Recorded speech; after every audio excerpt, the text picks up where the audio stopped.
సాహసికుడు. పూర్వం ఒకానొక చిన్న రాజ్యంలో ఒక మారుమూల గ్రామంలో రంగరాజు, సోమరాజు అనే ఇద్దరు అన్నదమ్ములుండేవారు. వాళ్ళిద్దరూ ఒకరి పట్ల ఒకరు ఎంతో అభిమానంగా ఉంటూ ఒకే ఇంట కలిసి ఉండేవారు. వారి భార్యలు కూడా తోడికోడళ్ల కలహాలేమీ లేకుండా కలిసిమెలిసి ఉండడం చేత అన్నదమ్ములిద్దరికీ ఏ బాధ ఉండేది కాదు. ఒకనాటి సాయంత్రం అన్నదమ్ములిద్దరూ తీరిగ్గా అరుగు మీద కూర్చొని పిచ్చాపాటి మాట్లాడుకుంటూ ఎదుగు బొదుగు లేని తమ జీవితాల గురించి తీవ్రమైన విచారంలో పడ్డారు. మనమీ పల్లెటూళ్ళలో ఎన్నాళ్లు బతికినా మన బతుకు గొర్రెతోక బెత్తడే అన్నట్టు ఉంటుంది. అందుచేత మనం మనకున్న కాస్త పొలం అమ్మేసి రాజు చంద్రహాసుడి పంచన చేరుదాం అని సోమరాజు అన్నాడు. తమ్ముడి మాటలకు రంగరాజు, నీ ఆలోచన బాగానే ఉన్నది. రాజుగారికి సాహసికులంటే ఇష్టమని విన్నాను. మనకు సాహసానికేమీ కొదవలేదు కదా అని ఎంతో ఉత్సాహంగా అన్నాడు. అప్పుడే అక్కడికి వచ్చి అన్నదమ్ములిద్దరి మాటలు విన్న రంగరాజు భార్య రాజుగారి దగ్గరకు వెళ్ళి, మేము సాహసికులమంటూ గొప్పలు చెప్తే ఏం లాభం?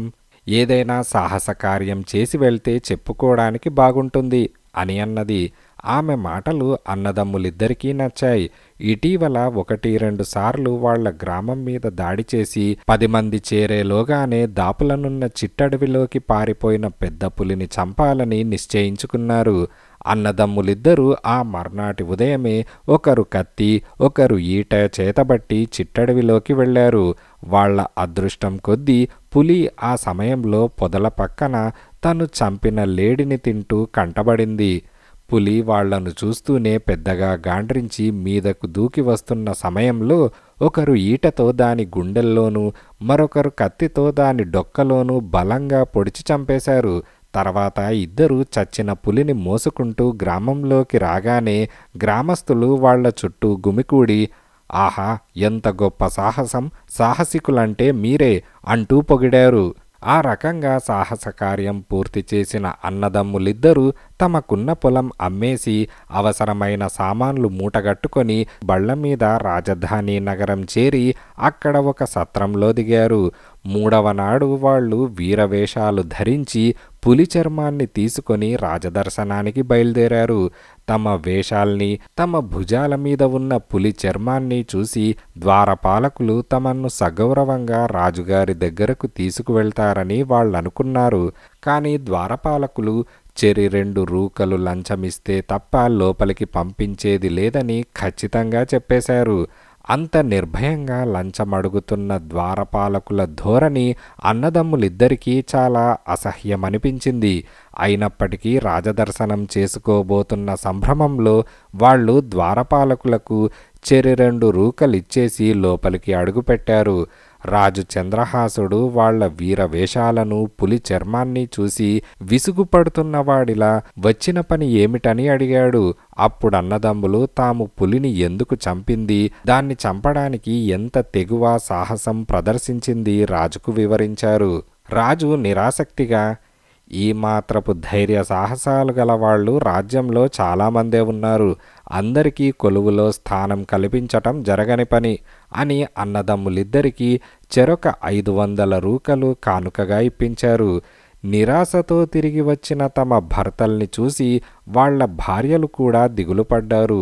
2 రోజులు గడిచాక రంగరాజు భార్య, ఒక్కొక్కసారి ఆశించినవి జరగవు, ఏం చేస్తాం, మనం తిరిగి గ్రామం వెళ్లడం అవమానకరం. రాజుగారిచ్చిన డబ్బు పెట్టుబడిగా పెట్టుకొని ఇక్కడే చిన్న వ్యాపారం ప్రారంభిస్తే మంచిది అంటూ సలహా ఇచ్చింది. ఆమె సలహా అందరికీ నచ్చింది. తమకు ఆహార ధాన్యాల గురించి బాగా తెలుసు కనుక వెచ్చాల అంగడి ఒకటి పెట్టుకుందామన్న నిర్ణయానికి వచ్చారు అన్నదమ్ములు. ఆ మర్నాటి నుంచే వ్యాపార ప్రయత్నాలు ప్రారంభమయ్యాయి. అయితే అక్కడ వాళ్లకు చిక్కెదురైంది. ఎవరైనా వ్యాపారం చెయ్యాలంటే అందుకు ముందుగా నగర పాలకుడి అనుమతి తీసుకోవాలి. దానికోసం అన్నదమ్ములు నగర పాలకుడి భవనానికి వెళ్లారు. లోపలికి వెళ్లేసరికి వ్యాపారానికి అనుమతి కావాలంటే నగర పాలకుడికి 200 రూకలు కానుకగా సమర్పించుకోవాలని తెలిసింది. ఈ సంగతి తెలియగానే సోమరాజు ఆవేశపడిపోతూ, అన్నయ్య, రాజధానిలో ఎక్కడ చూసినా లంచగొండులే గాని నిజాయితీపరుడు మచ్చుకు కూడా కనిపించడం లేదు. సాహసికులందరికీ కొలువులో స్థానం కల్పించడం కుదరని పని అన్న రాజు లంచగొండుల్ని మాత్రం ఏరి కోరి నియమించినట్లున్నది. పద వెళ్ళి ఆయన్నే అడుగుదాం అని అన్నాడు. తమ్ముడి మాటల్లోని నిజాన్ని కాదనలేని రంగరాజు, వ్యాపారానికి అనుమతి తర్వాత, నువ్వన్నట్టు ముందు రాజుగారి దగ్గరకే వెళ్దాం అని అన్నాడు. ఇద్దరూ రాజభవనం దగ్గరకు వెళ్ళేసరికి అక్కడి ద్వారపాలకులు లోగడ అడిగినట్లే లంచమడిగారు. సోమరాజు ముందుగానే నిర్ణయించుకున్న విధంగా దీనంగా మొహం పెట్టి, బాబులు, మా దగ్గర చిల్లిగవ్వ కూడా లేదు. నాకున్న ఐశ్వర్యమల్లా ఇదిగో ఈ బంగారపు ఉంగరం ఒక్కటే. నన్ను మా అన్నను దయతలచి లోపలికి పంపించండి. రాజుగారి దగ్గర మా పని గనక చక్కగా పూర్తయిందా మీకు ఏకంగా ఈ ఉంగరాన్నే బహుమతిగా ఇస్తాను అని అన్నాడు. ఆ ఉంగరమేదో ఇప్పుడే ఇలా ఇవ్వు అంటూ ద్వారపాలకులు బలవంతంగా సోమరాజు వేలిన ఉన్న ఉంగరం లాక్కున్నారు. ఆ తర్వాత రాజు చంద్రహాసుడు వాళ్లను చూస్తూనే గుర్తుపట్టి, మళ్ళీ ఏం పని మీద వచ్చారు అని ప్రశ్నించాడు. సోమరాజు రాజుకు మొదటినుంచి జరిగిందంతా చెప్పి, మహారాజా, పులికన్నా భయంకరమైనది అవినీతి జాడ్యం. నా మాట అబద్ధమని తమకు ఏమాత్రం అనుమానం కలిగినా తక్షణం ఆ ద్వారపాలకుణ్ణి పరీక్ష చేయించండి. వాళ్ల దగ్గర నా నీలంరాయి బంగారపు ఉంగరం దొరుకుతుంది అని అన్నాడు. సోమరాజు మాటలు వినగానే రాజు మొహంలో సంతోషం కనిపించింది. ఆయన సోమరాజు కేసి మెచ్చుకోలుగా చూస్తూ, నాకు కావాల్సింది సరిగ్గా నీ వంటి సాహసికుడే.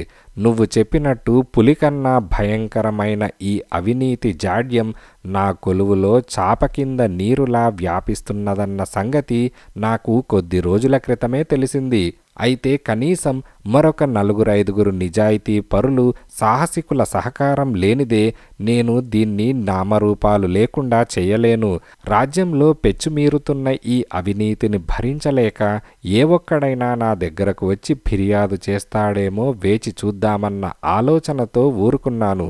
ఇంకా నిర్లక్ష్యంగా ఊరుకుంటే ప్రమాదకరమని నేను ఆలోచిస్తున్న తరుణంలో నువ్వు సరిగ్గా భగవంతుడు పంపించినట్లే వచ్చావు అని అన్నాడు.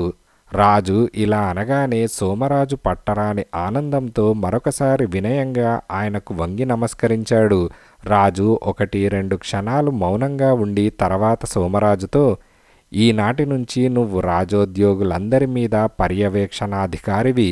అవినీతి పరుడు ఎంత పెద్ద ఉద్యోగస్థుడైనా సరే అతన్ని దోషిగా నిర్ణయించి న్యాయస్థానానికి పిలిపించగలిగే అధికారం నీకిస్తున్నాను అని రంగరాజు కేసి పరీక్షగా చూస్తూ, సోమరాజు, మీ అన్న రంగరాజు నీ అంతటి వాగ్ధాటి, చొరవ ఉన్నవాడిలా కనిపించడం లేదు.